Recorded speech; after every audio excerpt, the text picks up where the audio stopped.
Okay, I guess we can start. Good evening, dear participants. Welcome to the open lecture and clinical case discussion on the topic of prostate cancer screening and management in primary care.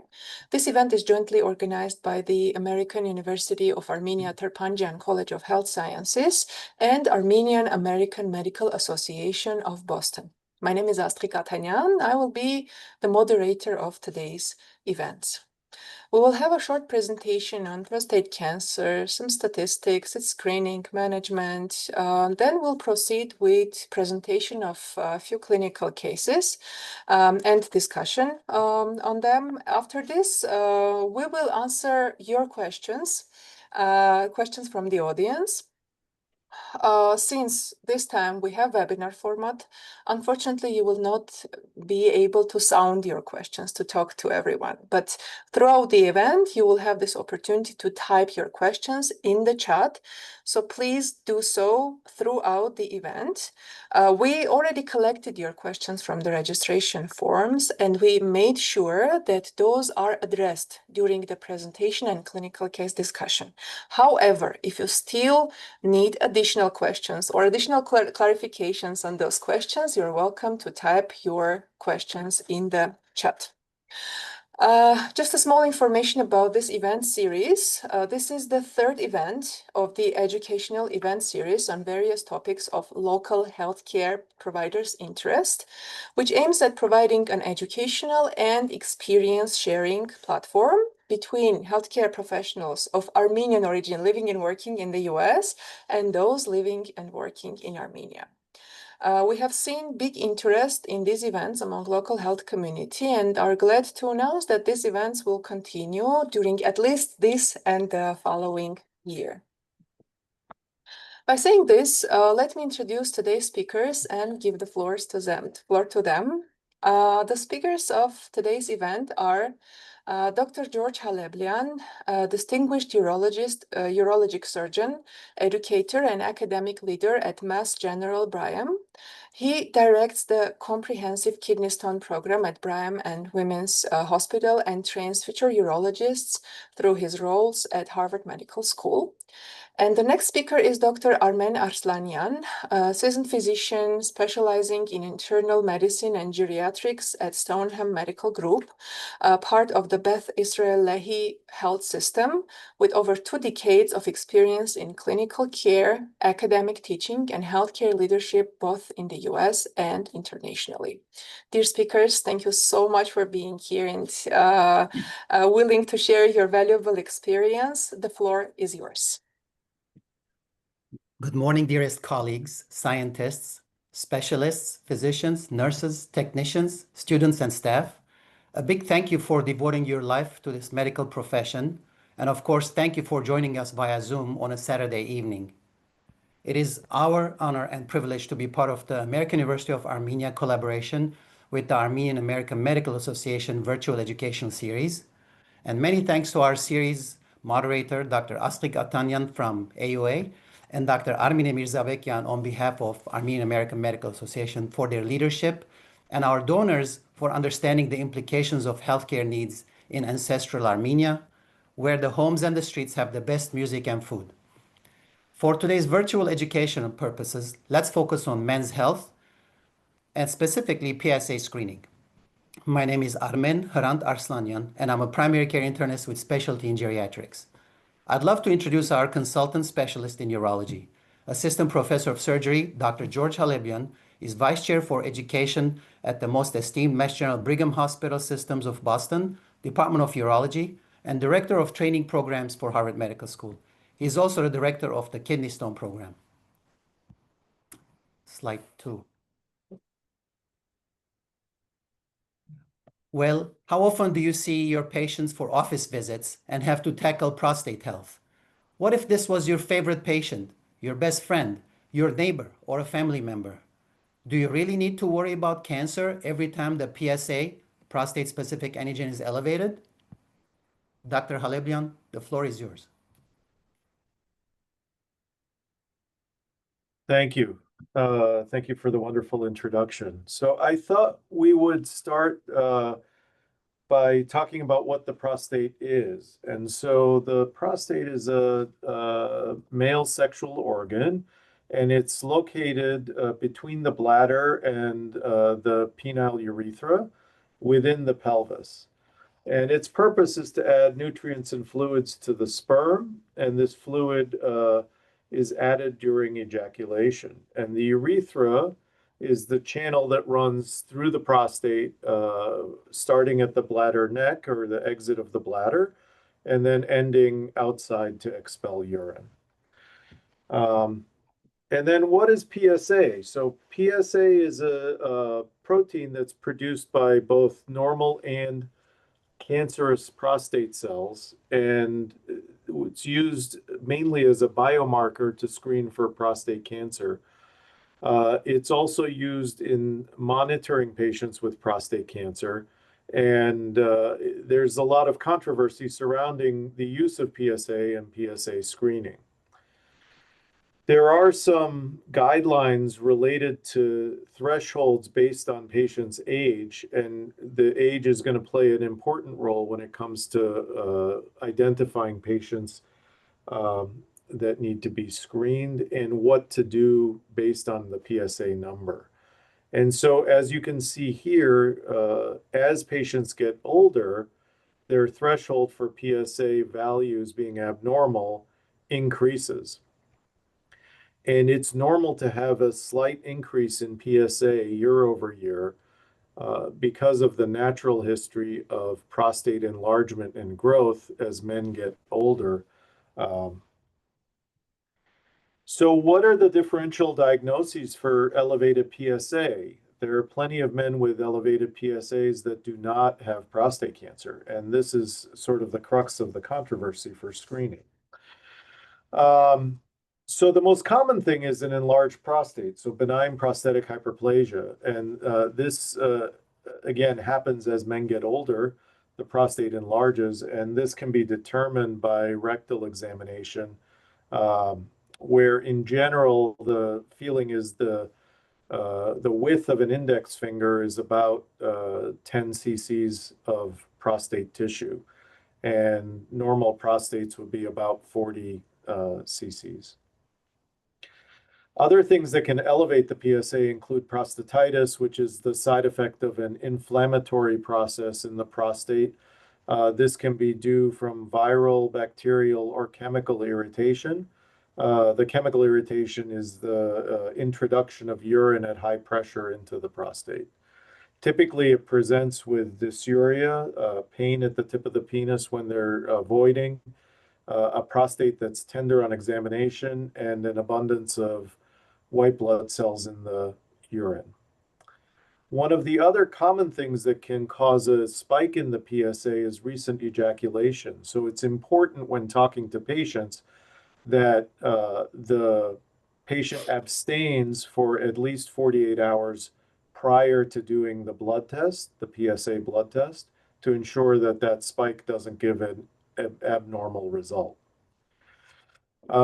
Any type of trauma, urologic procedure, catheterization can lead to elevated PSA, a prior infection or UTI, and this can last for several weeks after treatment of the infection, can lead to an elevated PSA. Some patients that have perineal trauma or are long-distance bikers tend to have slightly elevated PSAs as well. And then infarction. So one of the procedures that are done now from time to time is something called a prostate artery embolization, which is used to treat enlarged prostates. And that ischemia to the prostate can lead to a release of the PSA protein and an elevation in the PSA. And then lastly, patients that are on testosterone supplementation, these patients will stimulate growth of the prostate and can lead to elevations in the PSA. The other thing to keep in mind is that it's very important to take into consideration other public health roles, such as smoking cessation. The initiation of cancer is consistently in many different organs shown that there can be a causal role of smoking with development of malignancy. Typically, smokers have more aggressive prostate cancer when they're diagnosed. There's a higher risk of recurrence after treatment, and the mortality specific to prostate cancer, not all-cause mortality, is higher in smokers than non-smokers. So both overall mortality and cancer-specific mortality is higher if you're smoking. So best thing to minimize your risk of problems, whether it's prostate cancer or overall health, is to encourage your patients to stop smoking. So prostate cancer is unique to men. This is a page out of Time magazine. It's probably 10 or 15 years old, and there are a number of American kind of celebrities that were diagnosed with prostate cancer. And then, of course, there was King Hussein from Jordan. Everyone else is from the States. And they did a big threshold I mean, a big article on the role of prostate cancer, how prevalent it is, and how much of a disease burden it causes, particularly in the US. So prostate cancer and PSA screening. So prostate cancer itself is the abnormal growth of cells in the prostate. And this then spreads in a very reliable and consistent way. Tumors tend to be multifocal and inside of the prostate. They then grow through the wall of the prostate and spread to lymph nodes in the pelvis, and from there fairly reliably spread to the skeletal bones and subsequently liver and lung. Typically, prostate cancer is slow growing. And so this is, again, an issue of having to identify patients that would benefit from treatment and screening versus those that don't. And so some of the things that are most helpful in identifying that is looking at their background. And so gender, obviously, it only happens in men.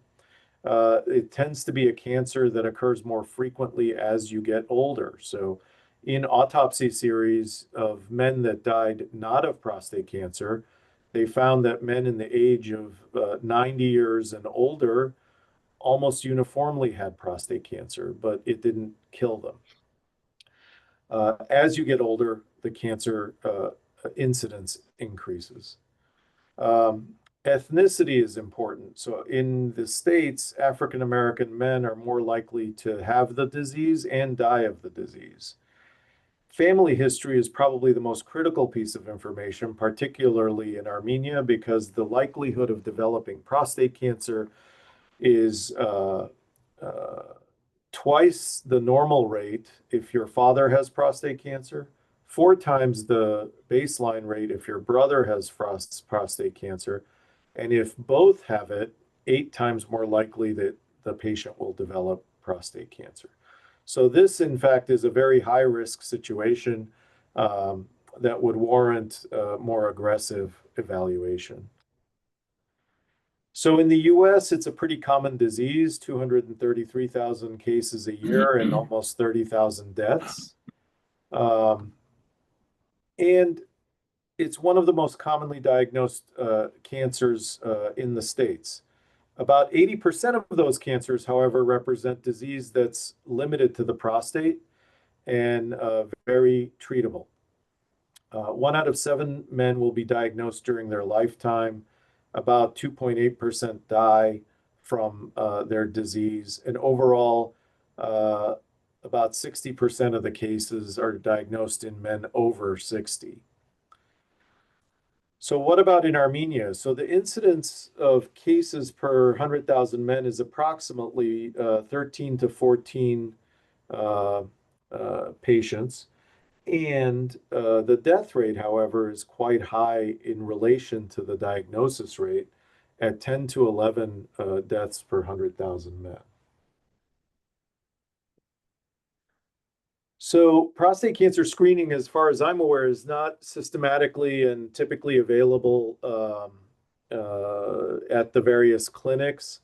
And really, it's important to implement a risk-based PSA screening with what's called shared decision-making that allows for both the physician and the patient to come to an agreement about whether or not to check for prostate cancer and what to do or to ensure that if you are checking for it, that you will follow an action plan for managing it. So the major gaps that we see is that there's low uptake for screening and early detection. So we end up finding prostate cancer at a more advanced age. The diagnostic infrastructure is somewhat limited in terms of access to modern imaging and therapies. It's really important for good outcomes to have multidisciplinary teams that include radiation oncology, urology, medical oncology, nutrition, to provide the best possible outcome for your patients. And that may be in the role of having select areas that manage prostate cancer once the diagnosis is made. Following that, patients that do present with more advanced disease, the cost of the chemotherapy and treatment regimens can be prohibitively expensive. And so that can provide a potential gap to providing care. And then, of course, data. Data is very powerful, and it provides you the information necessary to make changes to your treatment protocols. And so really developing a comprehensive registry to track patients with prostate cancer, the stage of diagnosis, the treatment that they underwent, and their outcomes is really critical to a successful program. So as I was saying, this is from Francis Bacon, Scientia ipsa potentia est, knowledge is power, right? And so if you look at this, really the most important thing that you can do is have the information at hand to identify what the best next steps are. And so screening for prostate cancer with PSA testing increases your knowledge of what your patient has and puts you in a position to make an informed decision about what to do next. So we'll talk a little bit about screening, and Armin, this is floor is Thank you. yours. So basically, because we are having the conversation with the School of Public Health, all of you, I'm sure, are aware of significant statistics and screening tools. Well, the attempt with all screening is to find disease at an early stage that is meaningful and make an intervention that can help. But that's going to mean, just like Dr. Halebian said, when we start the BPH at 40, we have chance of having a higher PSA at 40 or after 40. So how many of you routinely screen men for a prostate cancer with PSA? So that's one of the tools, and the other tool is the finger examination. So the statistics for prostate cancer screening has been criticized because PSA is a sensitive tool rather than a specific tool, although the name says prostate-specific antigen. So next slide, please. So the criticism about how PSA screening is too expensive, obviously in some countries more than another, and why detecting low cancer rates is part of the public health difficulty. Also detecting insignificant cancers. What does that mean is if we do 1,000 PSAs, how many of those are going to be related to insignificant cancers rather than something to worry about? So the next is part of the intervention is transrectal ultrasound of the prostate. This biopsy is invasive and has significant associated morbidity. As you know, if you've had people in your family, in your practice, go through this, they have to be given antibiotics beforehand. And obviously the location is such that there is significant likelihood of bacterial contamination. and risk of infection, not to mention the pain associated with it. After all this, if there's no proven benefit to mortality from screening, then that's not an adequate test.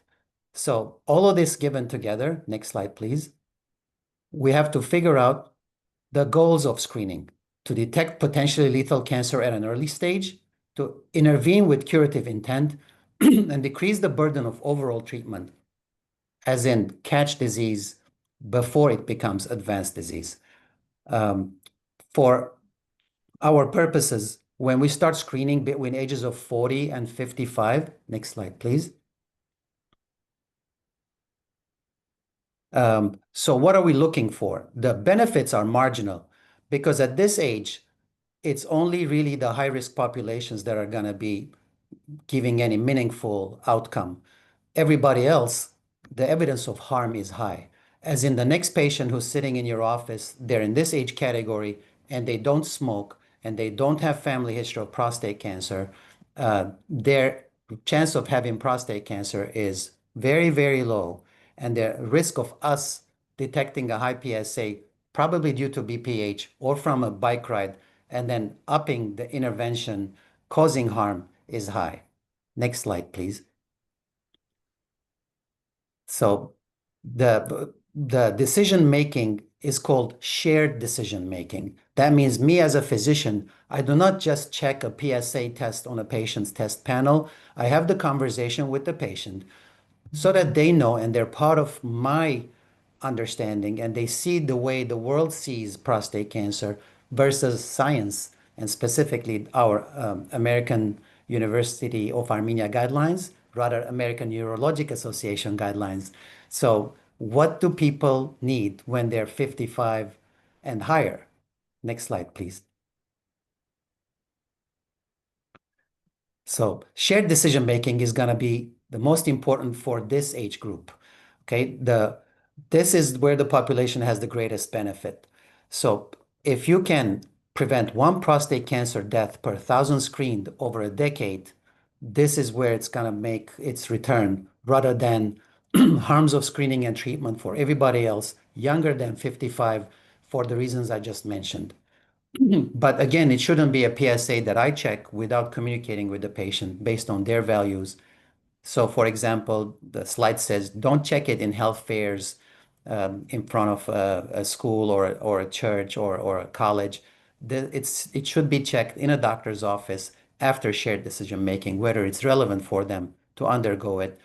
So specifically, again, for all the reasons we talked about, the BPH, the prostatitis, the having had sex, having had variety of interventions, or even taking testosterone, as some men in this age group are bound to take. Next slide, please. So what do the guidelines say about our patients who are older than 70? So they recommend against routine PSA-based screening in men.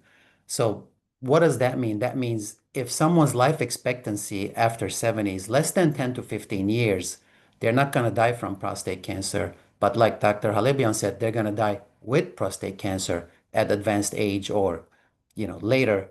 So people who patients who are youthful 70-year-olds without other health issues, and they have significant life expectancy based on their family history, they may benefit from this. And again, it's going to be a shared decision making.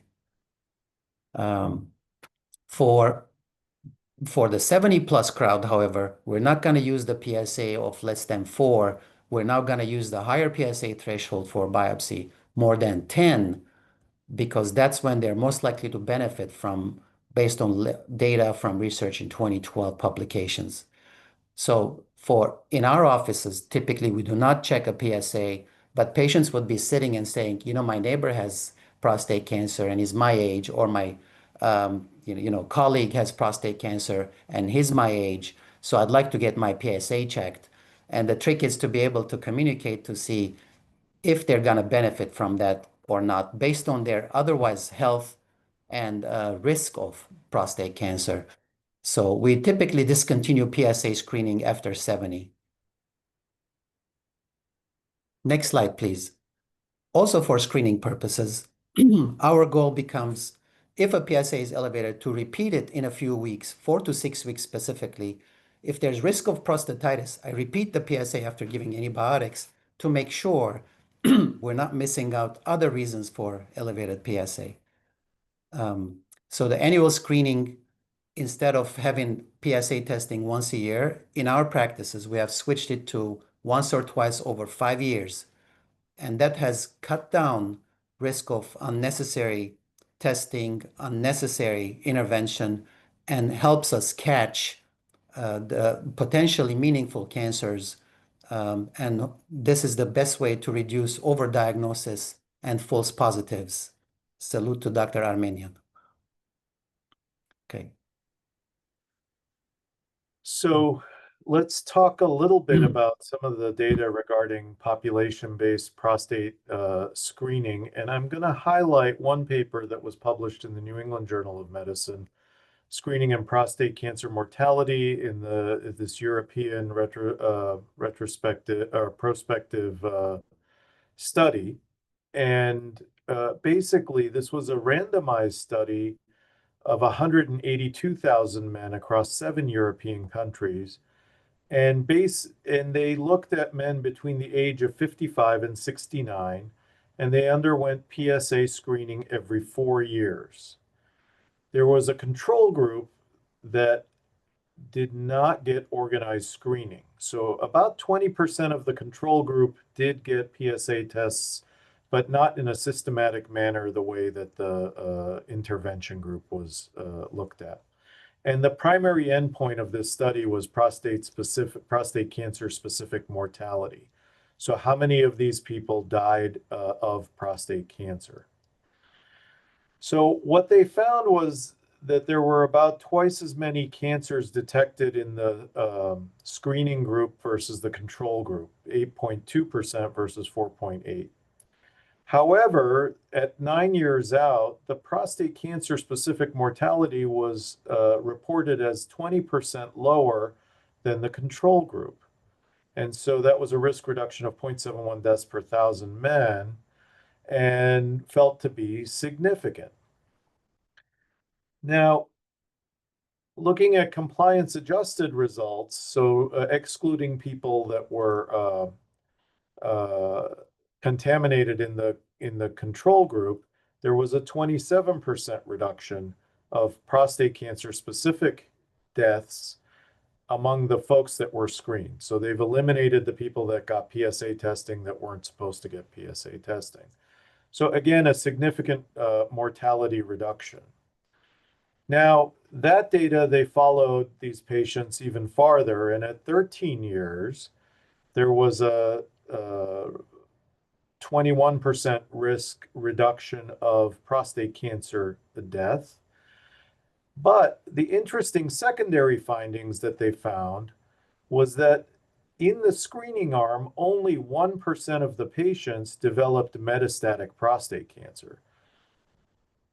Whereas the group that was not screened at all, about a quarter of those patients developed prostate cancer that was metastatic to other organs. And I can say from my practice, this is very difficult to manage and treat and can be a very, very painful situation if there are metastases to the bones. So from a quality of life standpoint, this can be quite problematic. And so they deemed both the prostate cancer specific mortality lower and the likelihood of developing metastatic cancer was lower in the screening arm, which argues in favor of screening. When you look at the end result, this is the Kaplan-Meier curve that shows this difference. And so you can see for the first few years, there's very little differentiation. And this is likely because of the natural history of prostate cancer and its lead time necessary to then develop symptomatic disease. But as you go farther and farther out, you can see that the screening group from a mortality rate is significantly lower than the control group. So what are the implications of this? Basically, the PSA screening decreases the likelihood of patients dying of prostate cancer. It decreases the likelihood of patients developing metastatic cancer, but overdiagnosis remains a challenge. For every one life saved, you're having almost 50 patients receive treatment that may not be necessary. And so that's what, in this group, it was kind of done in a systematic manner without the shared decision making. But this is where the shared decision making is really important about how you would like to proceed and how you counsel your patients for undergoing the screening.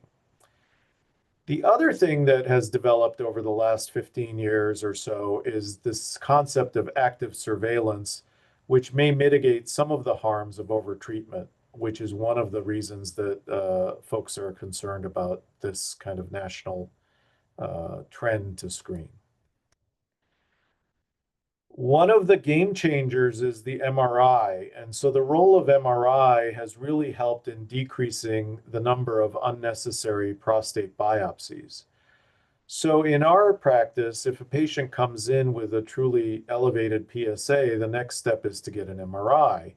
And the reason for that is based off of this study from the New England Journal of Medicine, looking at prostate cancer screening with PSA and MRI and targeted biopsy only in patients that have lesions. And this is a little graph. So the person has an elevated PSA, they get an MRI. And if the MRI has a positive finding, which would be a nodule, that group will undergo targeted biopsy. To see what happens, the control group would undergo systematic biopsy.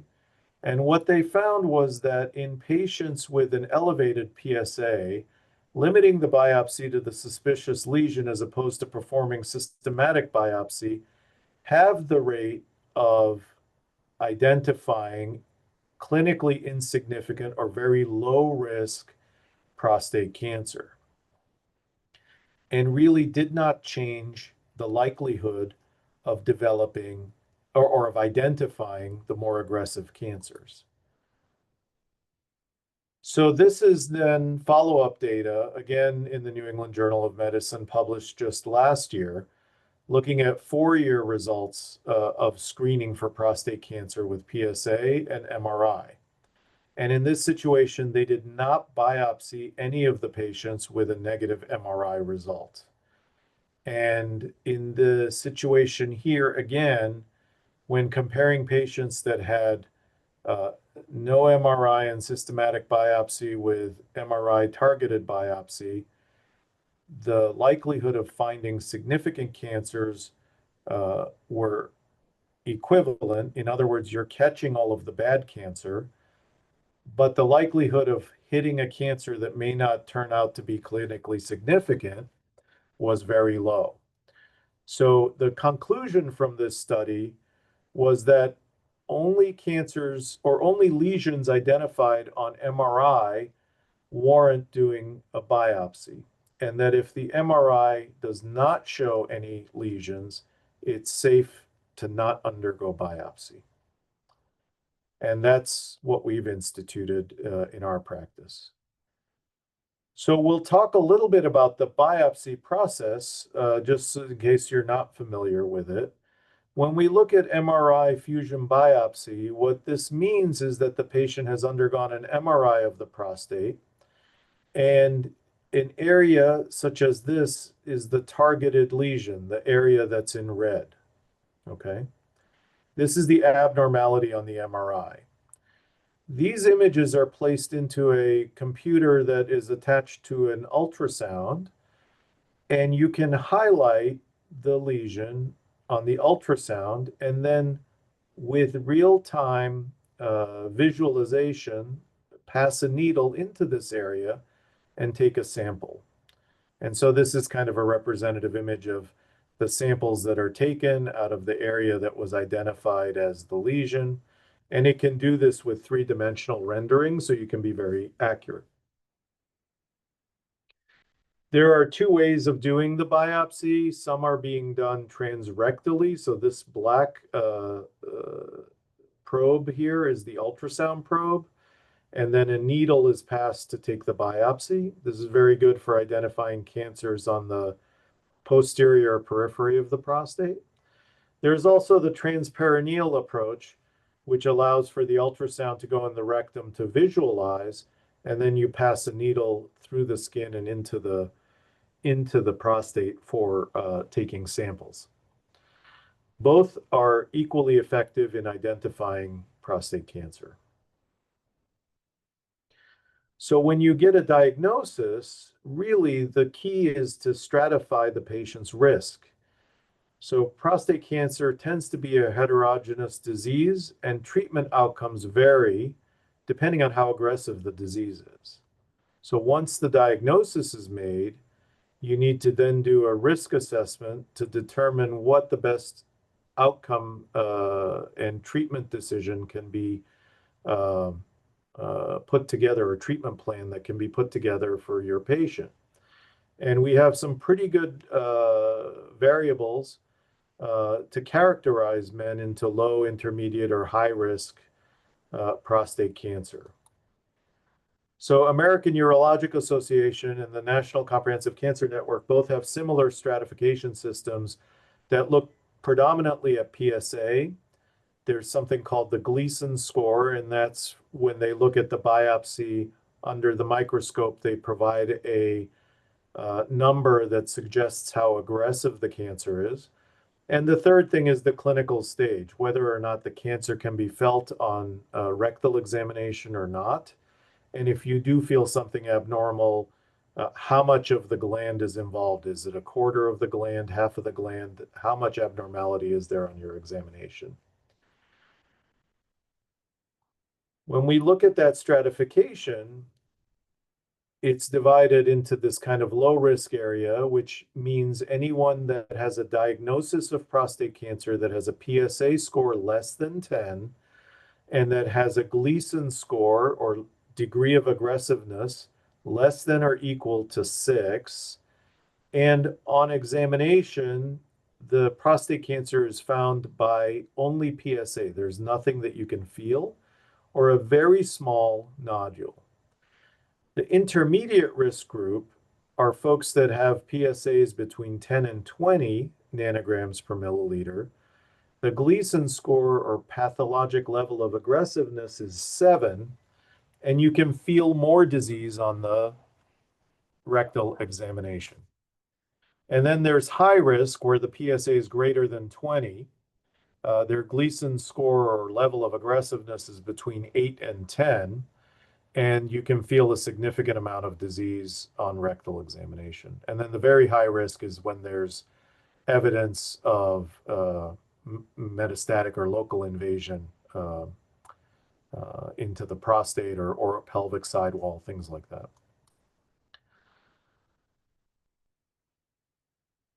So we have a case study to take a look at for PSA screening. Dr. Aslania? Let's take the patient we introduced in the beginning of the communication today. So this is a 62-year-old man. From the first sentence, you know, there's no family history of prostate cancer. Why is that relevant? Because Dr. Halebian showed you how the risk of prostate cancer is going to be up with a father or a brother or both, in specifically in a family. So very, very unusual in my practice to have a 62-year-old walking in and very healthy. But for our purposes, this patient is showing no past medical history, no past surgical history. There is no family history of prostate cancer. And on a rectal exam, the prostate is okay and normal. However, his PSA, prostate-specific antigen, comes back elevated at 5.8. So repeating it in 6 weeks, it was a little higher at 6.1 nanograms per ml. And what should be the next step? Dr. Halebian. So in our practice, we would get an MRI of the prostate. The main reason for this is that this patient has an elevated and persistently elevated PSA, and there's nothing palpable on rectal exam. And so the concern is there a nodule of prostate cancer within the prostate that we cannot feel? And so on this MRI, we see an area that's darker in this section, and then on different sequence of the MRI called a diffusion weighted image, it really stands out. And this is the lesion that we're concerned about. On MRI, it's there's a 5-point scale to determine the likelihood of there being a prostate cancer. The PIRADS is the name of the scale, and it goes from 1 to 5. And PIRADS 5 lesions typically are about 80% or more likely to be aggressive tumor. The PIRADS 4 lesion is about 70% or higher likelihood of or intermediate or high risk tumors, so Gleason score 7 or higher. And then PIRADS 3 is about 50%, 2 is about 20%, and 1 is about 5%. So based on how the contrast is taken up on the MRI and the processing that they do, you're able to identify this lesion, and it's about a 50-50 chance that this gentleman has prostate cancer. So we discussed this, and he elects to undergo biopsy. And so here we have, again, an image of a representative biopsy. So this is a targeted biopsy that he underwent. Prior to doing this, people would undergo systematic biopsies, which are just taking random samples at various different locations of the prostate with the hope that you hit the cancer. So again, our ability to identify the tumor and be able to take an accurate biopsy has really allowed us to hone in on where the cancer may be. So in terms of the results, this patient came back with a Gleason score of 7, with 2 of the cores that were positive and no more than 5% of a core having disease. So there are 2 of the 13 samples had disease, and of those 2 samples with disease, none of them had more than 5% of the sample with disease. So this is someone that had a PSA of 6, had a Gleason score of 7, and had a negative rectal exam, which puts them, based on the table I showed earlier, in an intermediate risk situation. So when we look at treatment options for somebody like this, this is someone that likely should undergo a treatment because there is a higher probability of him dying from his disease. And those options fall into basically 2 categories, one being surgical intervention, the second being radiation therapy, and typically radiation therapy for Gleason 7 disease would require a period of hormone therapy that's between 6 months and 2 years. So really the key thing here is the shared decision-making for screening, because when done wisely and with the use of MRI, we can limit the harm that can occur to patients by doing unnecessary biopsies for abnormal PSAs or over-treating patients that have low-risk disease. And we'll talk soon about surveillance as an appropriate option for many patients diagnosed with less aggressive disease. Dr. Aslanian? Thank you. So the next patient, also in the office, is a younger man, a 54-year-old man with positive family history of prostate cancer in his father. We've already established why this is important. He happens to also have past medical history of hypertension and coronary artery disease. So he further says that his father was treated with radiation and did not die of this disease. As we expect, they die with the disease potentially. So the next 3 items are the prostate-specific antigen velocity. Remember how we talked about the age, and if it's expected to be less than 2.5, less than 3.5, less than 4. In this case, it's the same patient, but over the next 2-year increments, his PSA has been going up just a tiny bit the first 2 years, but the following 3 years, it went 5.2, so significantly elevated. So at 5.2, with a normal urinalysis, what's the next step in our examination for this patient? So am I going to do a repeat PSA? Am I going to do a digital rectal examination? Am I going to get an MRI? Or I'm going to refer to urology? So as with you, I do the same things. I repeat a PSA, but I also do a digital rectal examination. So in his prostate was only 50 cc's. There was no evidence of nodules. The repeat PSA was 5.8, so essentially higher than his original PSA. So I refer him to urology.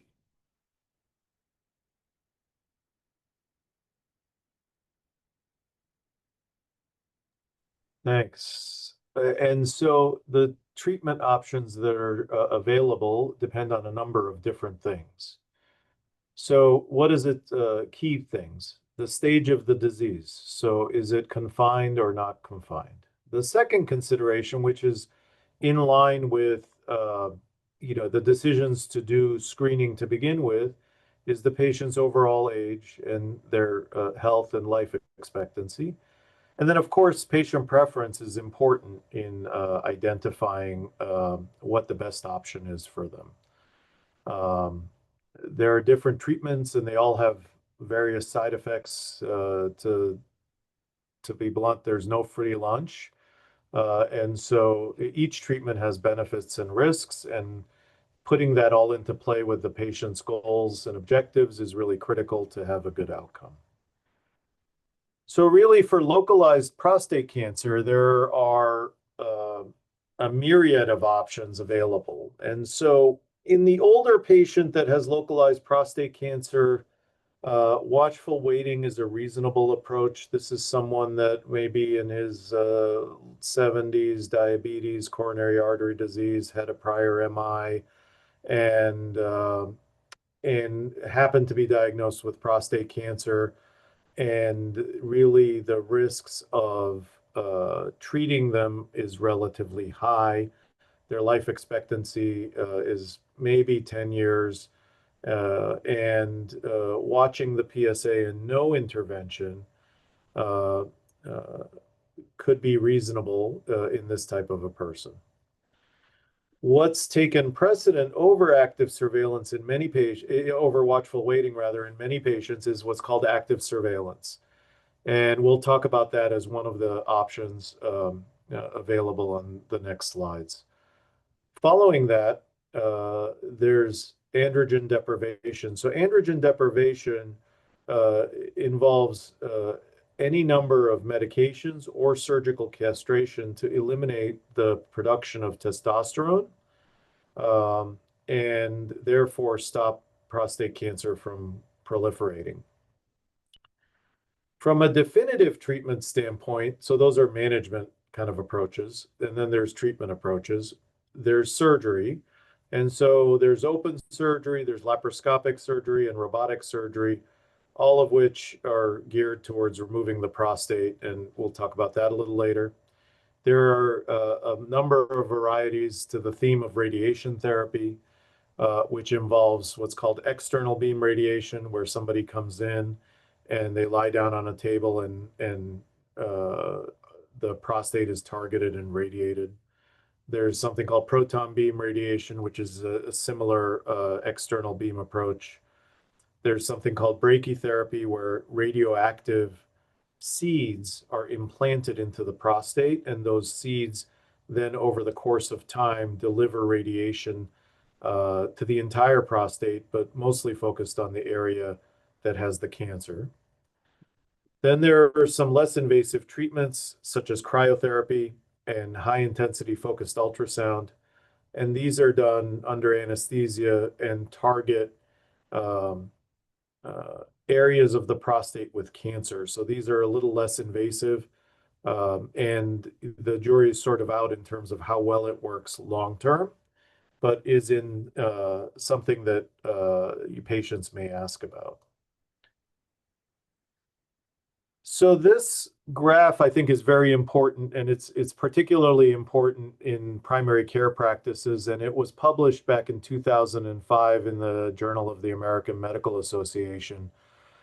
And the graph basically on the right side of the screen, this side here, shows the percent of patients that are dead. This side of the C screen shows the percentage of patients that are alive. So that's the white area. The groups are broken down into several categories. So across the x-axis, so each of these columns is an age group. So 55 to 59, 60 to 64, 65 to 69 is here, 70 to 74 is here. And all of these patients were found to have prostate cancer, and they've looked at the various Gleason scores or level of aggressiveness. And so this column here, or this row, is the Gleason score of 6. And this is sort of the beginning of prostate cancer. And then the next row is the intermediate risk prostate cancer. And the bottom row is the high risk prostate cancer. And what you can see from this as a natural history of prostate cancer is that young patients that have low level of aggressive disease or non-aggressive disease, the vast majority of them do pretty well. And one other thing. So the white is survival. The light gray is non-prostate cancer mortality. So patients that have died of something other than prostate cancer. The dark gray is the prostate cancer mortality. So this is the patients that died of prostate cancer, okay? So when you look at this table, this low-risk disease group, the majority of patients died of something other than prostate cancer, okay? So in general, about 20% of the patients died of prostate cancer. And as they get older, the likelihood of them dying is higher, which is why this side is larger. In the intermediate risk group, though, it's very interesting because the younger the patient is and the more aggressive the disease is, the higher the probability that they're going to die of the cancer. And that is, particularly true in folks up to the age of 70. And so this is where that 70-year-old threshold comes from. But so these are the patients that would most likely benefit from intervention, right? The patients that have a high probability of dying of their prostate cancer. And so this is where we focus our treatment on, and the rest of them are the folks that we can talk about active surveillance on. So 15% of men with prostate cancer less than 4 may have prostate, with PSA less than 4 may have prostate cancer. And of course, the more biopsies you take, the higher the probability of finding something. But the important thing is that we really need to identify patients that will benefit most from screening, and that's the younger folks, and that's why these lower cut points are discussed. So when we do the screening, this is really pretty important because if you do screening, the lead time that you get for somebody that has an intermediate risk prostate cancer is about 10 years. And so that gives the likelihood of intervening and having a tumor that's going to kill them drop because you have that much time before it gets detected on a rectal exam.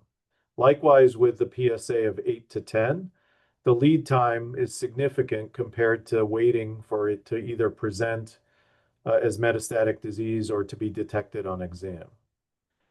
The 15-year cancer-specific mortality is between 7 and 20%. And the 15-year survival benefit for intervention in this group with Gleason 7, 11% and 20% survival for the most aggressive disease. And you can see here, the folks that have the least aggressive disease have the least benefit with intervention. okay? So this is the rationale for active surveillance.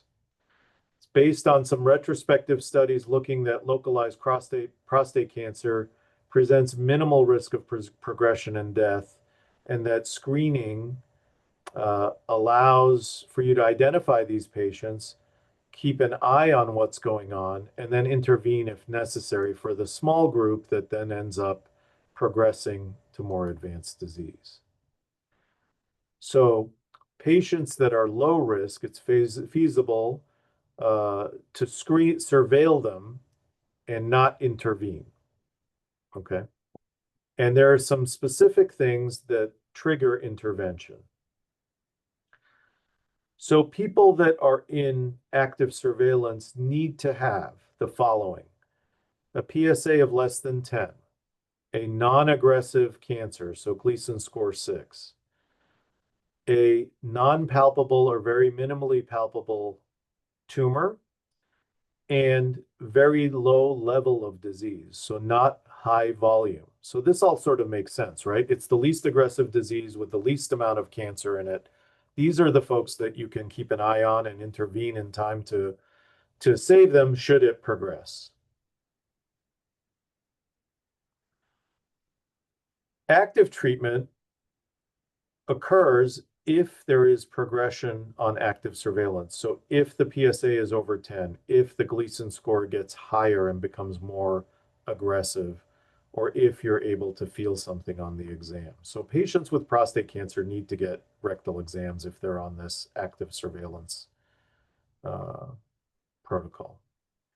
In general, for screening, the rectal exam is most helpful to determine the size of the prostate, as opposed to really feeling for a prostate cancer. If you feel a prostate cancer, then that can be problematic.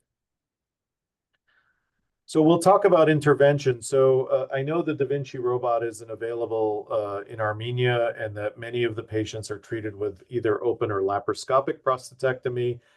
At the end of the day, it's a very similar process in which these laparoscopic instruments are placed through little tunnels or ports that go into the abdomen, and the prostate, which is here, is disconnected from the bladder, disconnected from the urethra, peeled off of the rectum, and sent for pathologic analysis. The big advantage of this is that you can also remove lymph nodes that are in the region that the prostate cancer reliably spreads to, in order to identify whether the patient has disease that has spread beyond the confines of the prostate. The biggest issues with surgery for prostate cancer is that there's a risk of incontinence. At 1 year, it's about 5%. And there's risk of erectile dysfunction, and this can be troublesome for younger patients. In terms of high-intensity focused ultrasound, this is a procedure that was really started in Europe, in Germany. Dr. Chaucy is a urologist who was really instrumental in developing this. It's an ultrasound probe that then is able to really focus that ultrasound very precisely and allows you to target the area of cancer and effectively heat it so that the cells die. There are some side effects from it, in that some patients have difficulty urinating afterward. But the advantage is that it does avoid the side effects that are common with surgery, such as incontinence and erectile dysfunction, and side effects that are common with radiation, such as blood in the urine and difficulty controlling your urination. Relatively new treatment in the United States, so long-term data is still pending.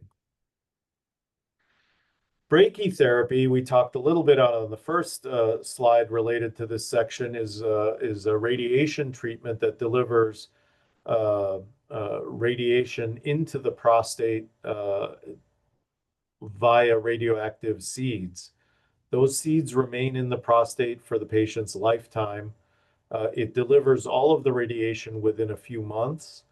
And again, the side effects from the radiation is potential swelling of the prostate, leading to problems with urination and urinary retention. And in some instances, the radiation can affect the rectum and cause issues with uh, uh, a sensation to move your bowels frequently. External beam radiation therapy has made tremendous strides over the last 10 years and really is a reasonable approach for low and intermediate risk disease. It has associated um, need for hormone deprivation from between 6 months and 2 years during the time of the radiation treatment to sensitize and minimize the risk of cancer progression. The external beam radiation has issues, is very good within a 10-year time frame in terms of managing prostate cancer because as you get farther and farther out from the radiation treatment, you start having more of the late side effects, which includes hemorrhagic cystitis, which is a condition that causes bleeding that's very difficult to control from the bladder. There is a higher risk of recurrence 10 years and greater after treatment than if it were to be treated surgically. And there is risk of bowel toxicity, again, having issues with rectal urgency and loose stools.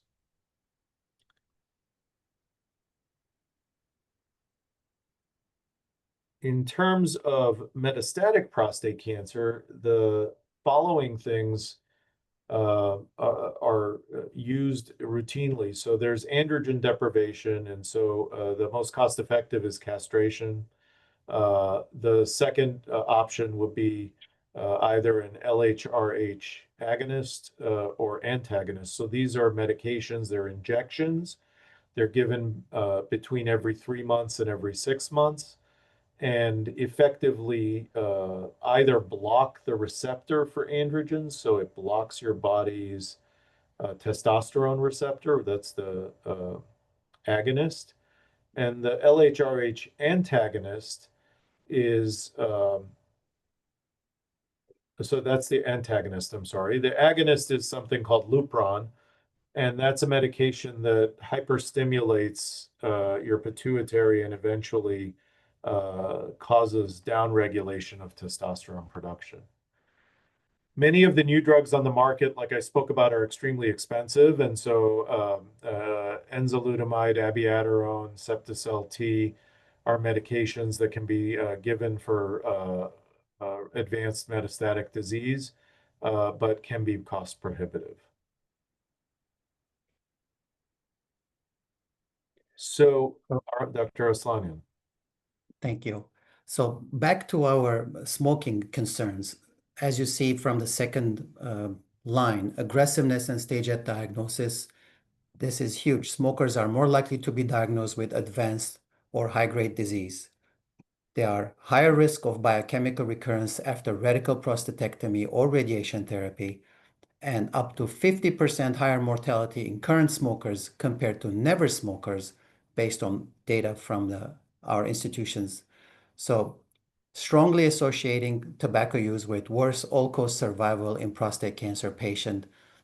All of this is so important and relevant for School of Public Health and for us physicians to be able to navigate patients through any chance of quitting tobacco, any chance of trying again to quit tobacco.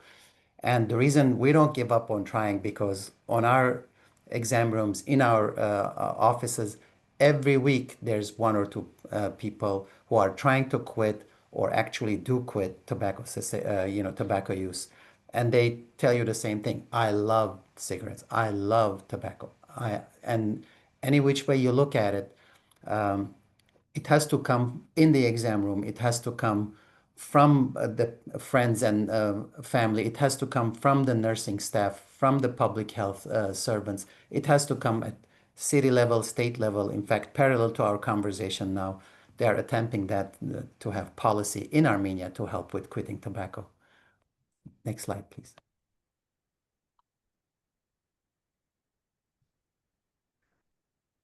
So prostate cancer overall is very common. And the issue here is that overtreatment of prostate cancer can cause significant harm. So the critical aspect of this is that it's really important to have a conversation with your patients about the decision to screen and the decision to act if something aggressive is identified or there's an abnormality that's identified.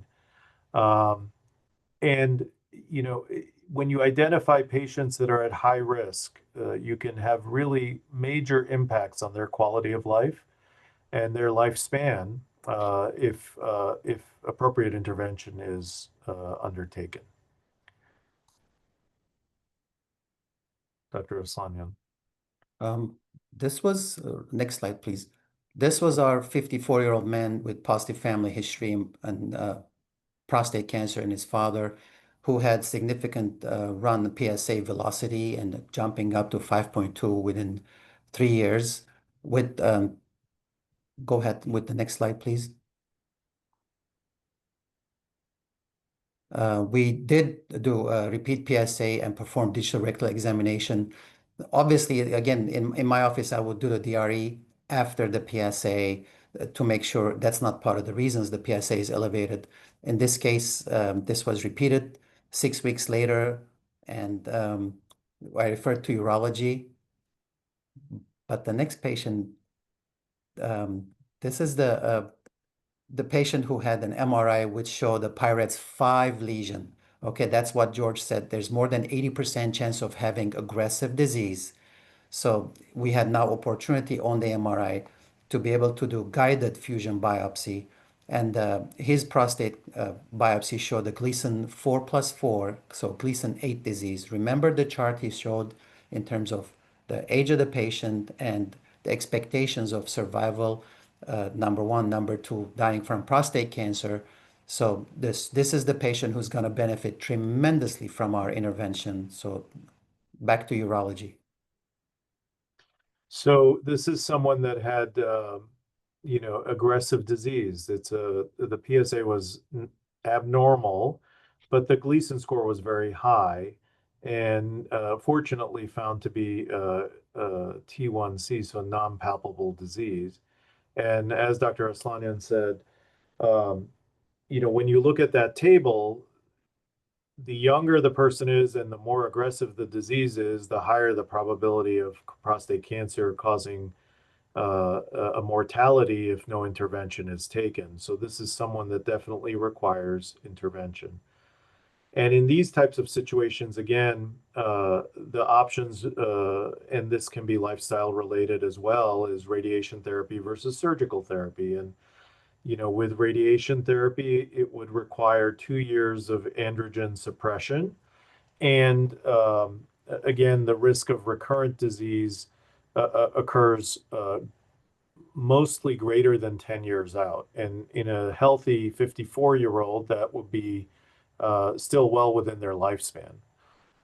From a surgical therapy standpoint, there are higher short-term complication rates, but improved long-term survival. And so in most instances for younger patients, we try to steer them towards surgical intervention. The second advantage of the surgical intervention is that if there were recurrent disease, you can then treat that with radiation 10 years later or 15 years later. Whereas the opposite, if there's a recurrence after radiation therapy, surgical intervention is incredibly morbid in that it will almost uniformly lead to incontinence, and there's a high risk of injury to the rectum because of the effects of the radiation. So in younger folks, again, we try to steer them more towards surgery. It provides more options down the road should the cancer come back, and it is very effective long-term in terms of decreasing the mortality from the disease. So, Dr. Aslanyan, we have another case. So this is an unfortunate situation. The 66-year-old man who came in actually came symptomatic. There was back pain, and you already heard what happens with the risk of progress from initial prostate cancer to local, coming around to the actual lymph nodes, local spread through the prostate covers, coming through the bone, or distant metastases. So this patient has back pain, has urinary hesitancy, so overt symptoms. So this patient was a 30-pack year tobacco user. He also had hypertension, hyperlipidemia, and a family history of prostate cancer. As you see, everything is merging and teaming up against him. So additional symptoms of review systems showed fatigue and nocturia. Fortunately, no weight loss. Next slide, please. So an exam, digital rectal exam, there was a nodular prostate. It was firm. And we were all taught the same thing. When you touch the prostate, it should be like the lip, soft. And if it's like the nose, it's potentially firm. But if it's like the chin, it's hard and it's nodular. So in this case, it's between firm and nodular. His PSA came back significantly high at 185. So there is no doubt, this patient is in trouble at 66. So he had elevation in alkaline phosphatase. He had an abnormal CAT scan with pelvic lymphadenopathy. So you then go, potentially you could see this on the CAT scan too, but you get a bone scan which shows metastasis to the spine and the pelvis. And I will refer to urology to get the subsequent workup and management.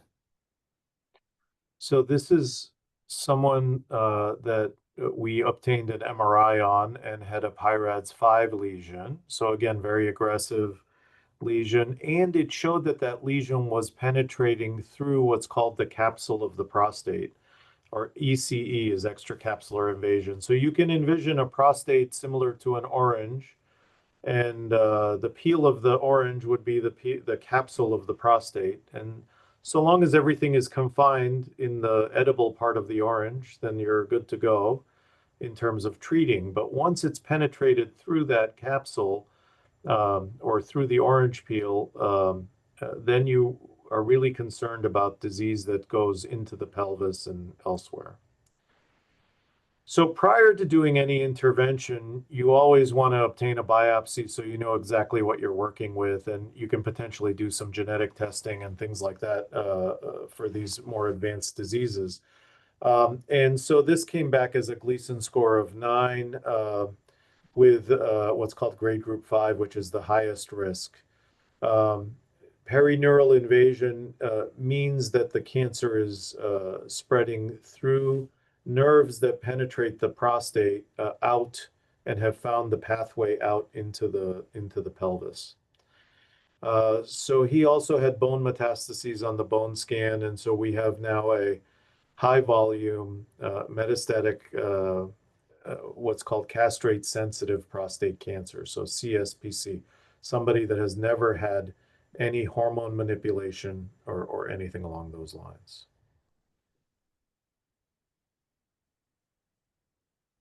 There we go. So what are the foundations of treatment for metastatic prostate cancer? Really, the baseline is androgen deprivation therapy. And so this can occur a couple different ways. Again, in the States, we don't do a lot of surgical castration, but that's really the most effective way to manage this. But there is some testosterone that's produced by the adrenal glands. So if you want to really shut everything down, it needs to be done chemically. And so the agonist, anti-androgen, is given initially to minimize the risk of a testosterone flare when an antagonist is provided. And so this would be something like a bicalutamide tablet that would prevent, that would block the androgen receptors, followed by leuprolide acetate injection, which is Lupron or Eligard. There are a number of brands. And And that injection would then initially stimulate testosterone production and then shut it down. The goal is to have a testosterone less than 50 nanograms per deciliter, ideally less than 20 nanograms, but less than 50 is considered adequate.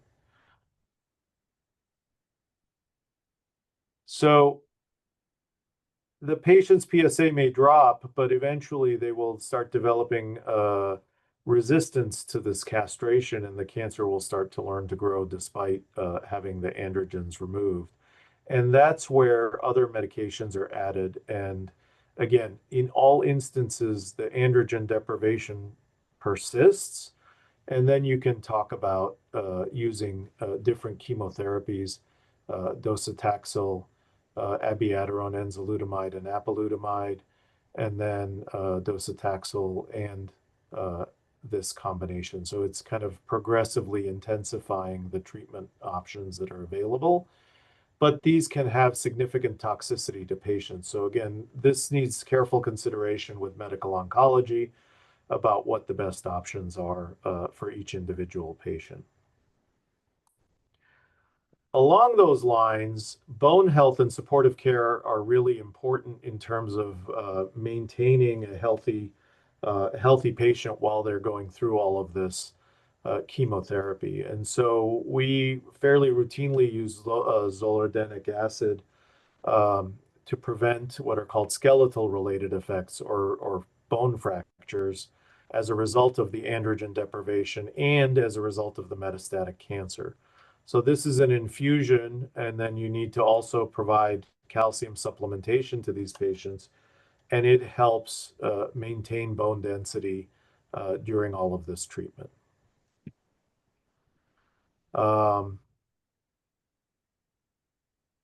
These are kind of second line testing in terms of molecular markers, and this is really not routinely used in terms of defining what kind of treatment to do, but it is used when we start looking at eligibility for clinical trials and very specific chemotherapies. More importantly, it's important for counseling of the patient, because if a patient has a BRCA2 mutation, there's a higher probability that there can be aggressive disease in siblings and in offspring. So from a genetic counseling standpoint, the germline testing is helpful. In our practice, this is all kind of geared toward research and decision making for clinical trials. So in this patient, the patient is under androgen deprivation therapy. So this is an oral anti-androgen that you can take. And then docetaxel, which is a chemotherapy. They undergo 6 cycles. And after progression, we had to add the following abiraterone treatment. And again, the zoledronic acid we give with calcium and vitamin D to maintain bone health and minimize the risk of fractures. A hip fracture is like devastating in these types of situations and can really impact overall survival.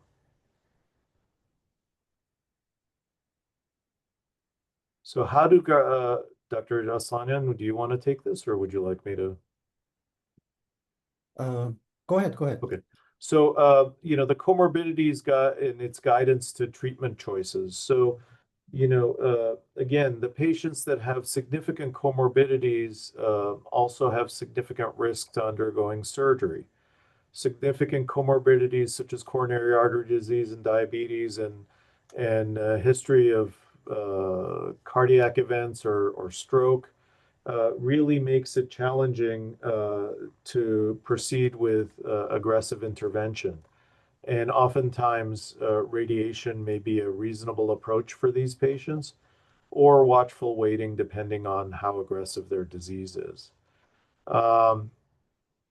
In terms of metastasis-directed therapy, you may see some patients that have metastatic prostate cancer, and they're going in to have their spine radiated, or they're having radiation on their leg. And this is to try to decrease progression of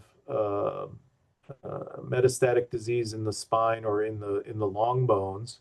And it's something that is often done even if they are responsive by PSA to androgens or chemotherapy. Because, again, what we want to prevent is a fracture. A spine fracture can be devastating in terms of nerve compression.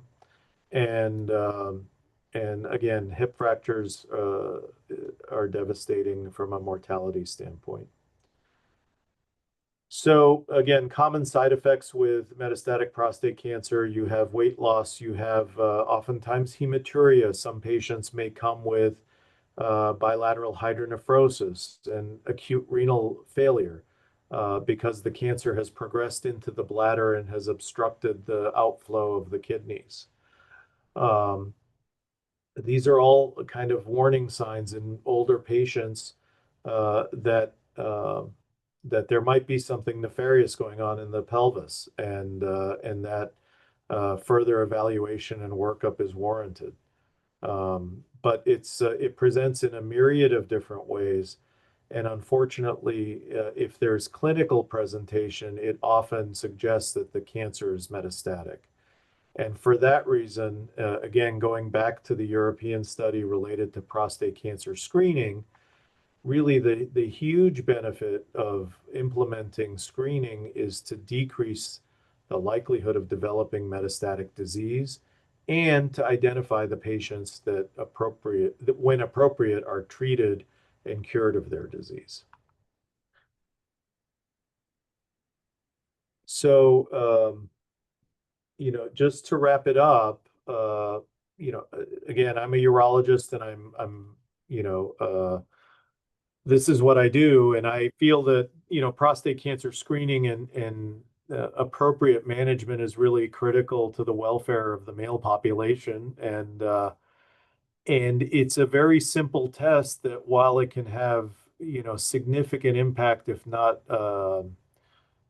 viewed in the right lens, if shared decision making with you and your patients and identifying patients that are most appropriate for treatment, it can really have a positive impact on overall patient quality of life and survival.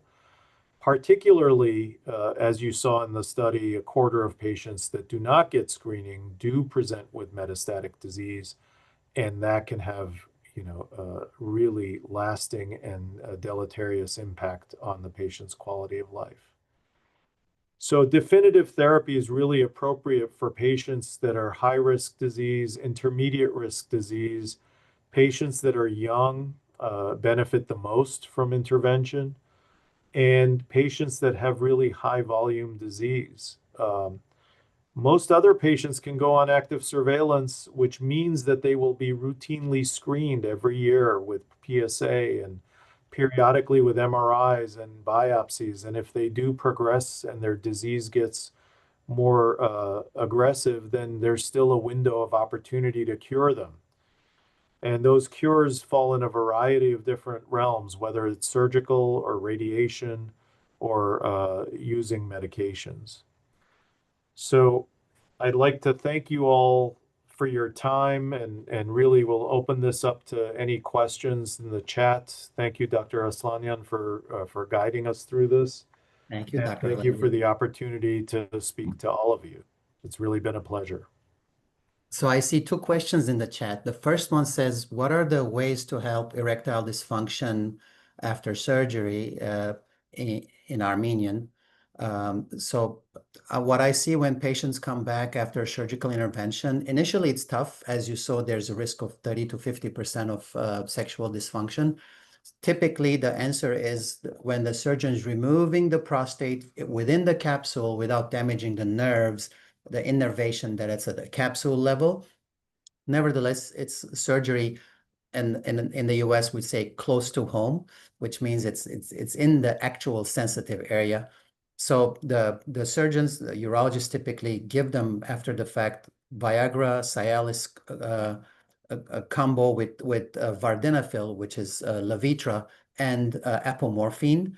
I also see additional combinations with papaverine and Cialis, obviously you guys are aware of the Muse system, which is the injectable, whether next to the shaft into the veins, or actually in little pellets that can be put into the urethra.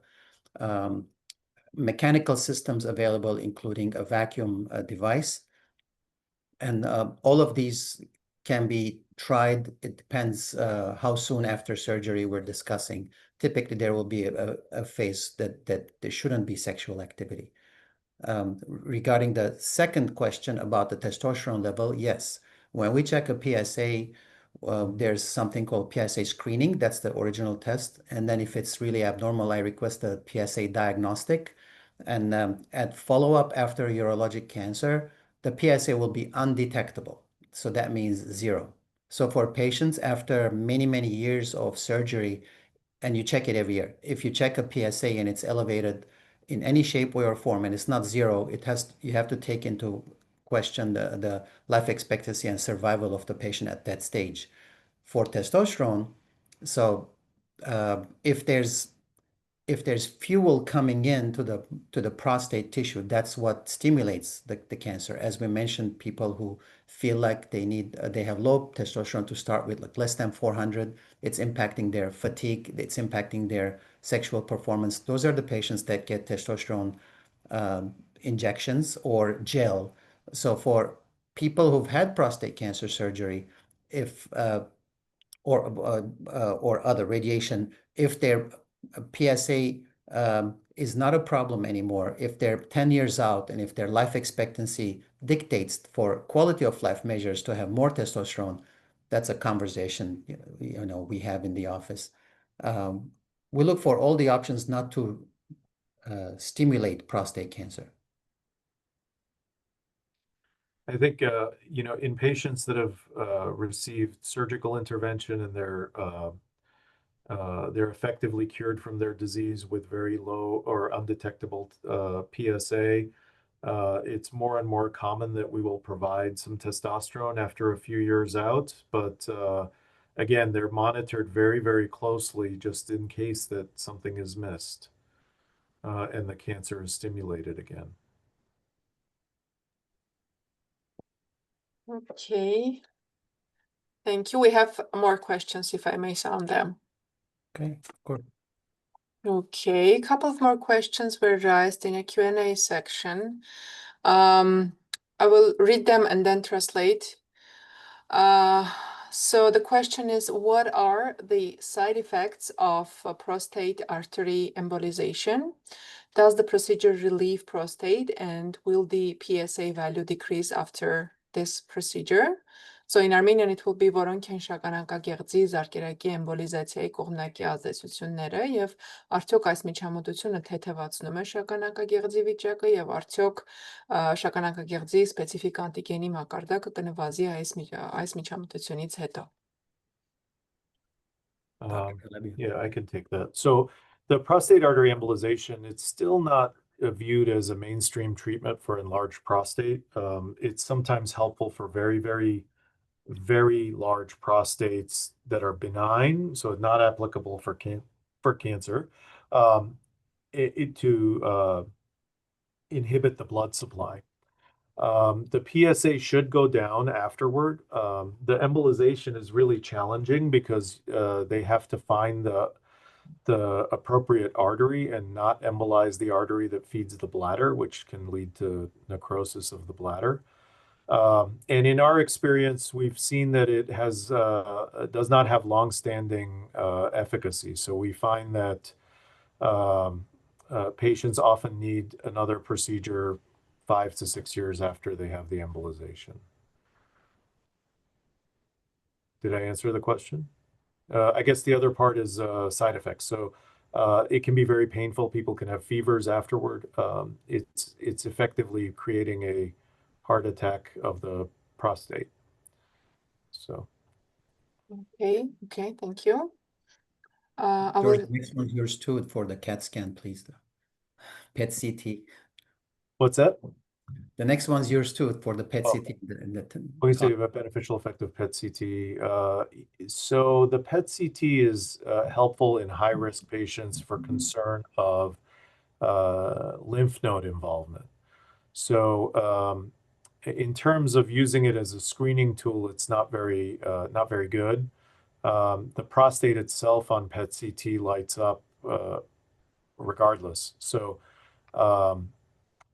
it's really helpful for identifying patients that have metastatic disease that may be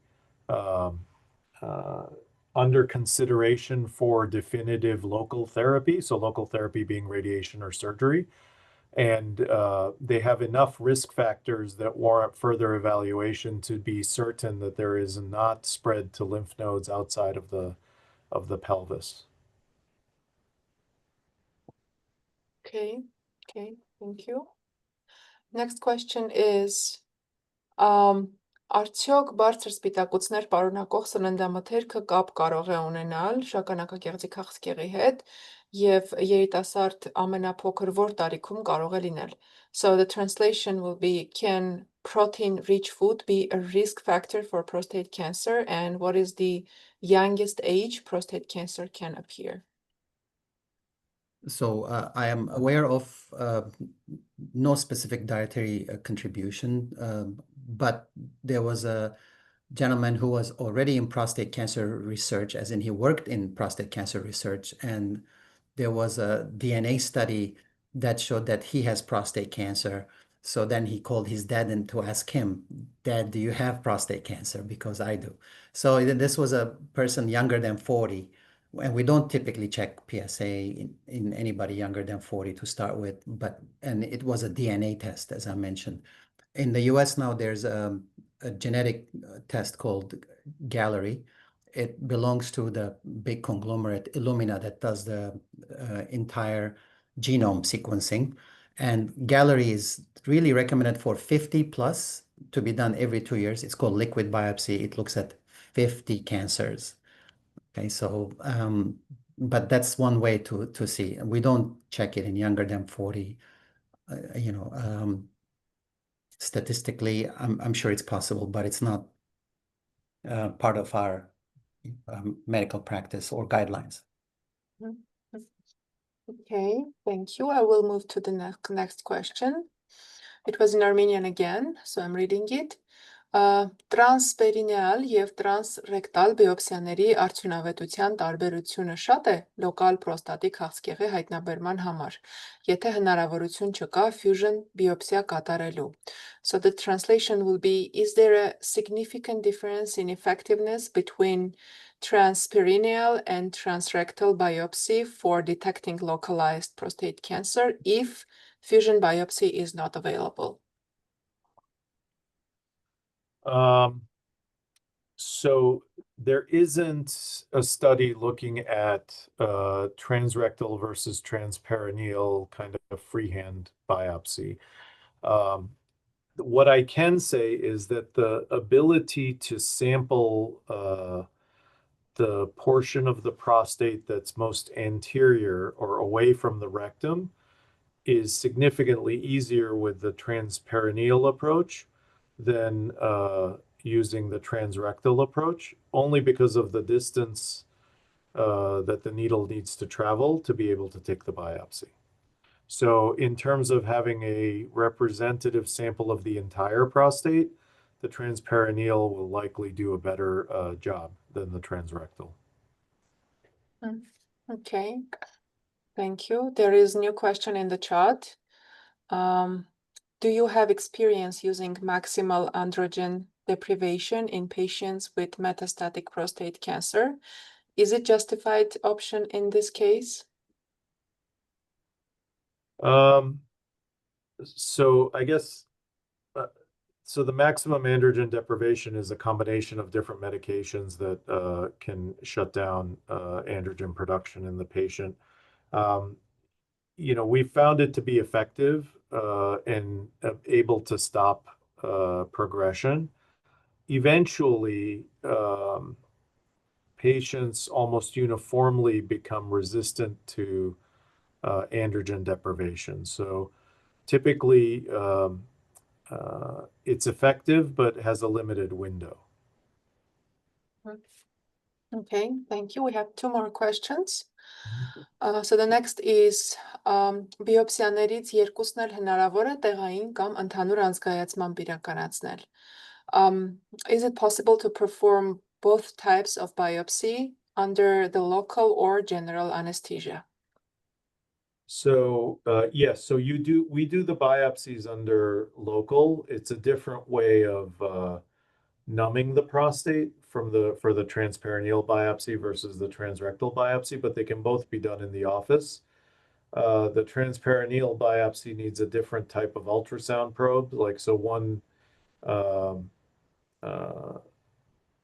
the way that you look at the prostate is different with the different probes, but I think one company makes a combination probe.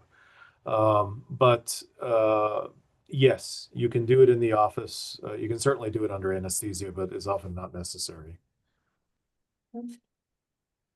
Okay, and probably this would be the last question. Are rectal exams recommended for routine screening of prostate cancer in average risk patients? So արդյոք rectal զննումը խորհուրդ է տրվում որպես շագանակագեղձի, քաղցկեղի, միջին ռիսկի անձանց routine screening? I responded to that one. Oh, really? It's basically we do it every other year just because it's not only for the prostate purposes, also yes. to anal cancer. But of course, this is specifically for that reason, you know. So if we just do every year, you know, we don't increase the prostate finding, we don't increase, you know, anal cancer finding, but we do it every other year regularly. Thank you very much. I guess this is it in terms of questions. Thank you very much, dear speakers. It was very interesting. And we are right on time. We have still 15 minutes for the event evaluation. So maybe any final remarks? Hopefully next time we do a conference together at the AA, which is a beautiful building. I've been there. And obviously, we enjoy all interaction and every opportunity to be part of the healthcare system and support the rising scientists and the new generations. Right now, believe it or not, part of the AGBU Global Leadership Program, we have right here 16 students. Most of them are from Armenia, and they're basically shadowing various specialists for an 8-week period while learning about Boston, US, and the rest of the Armenian community present here has been supportive in a huge manner. So it's good to see the future generation step up and take the lead. Yeah, absolutely. Thank you very much, Dr. Arslanyan. Yes, Dr. Halebian? No, I agree. We were both, Dr. Arslanyan and I were at a AGBU Global Leadership Program event a few weeks ago.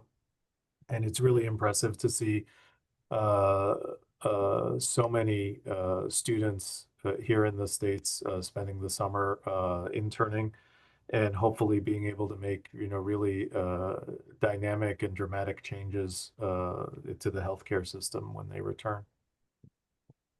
Agree. Thank you very much. And I see many words of gratitude in the chat.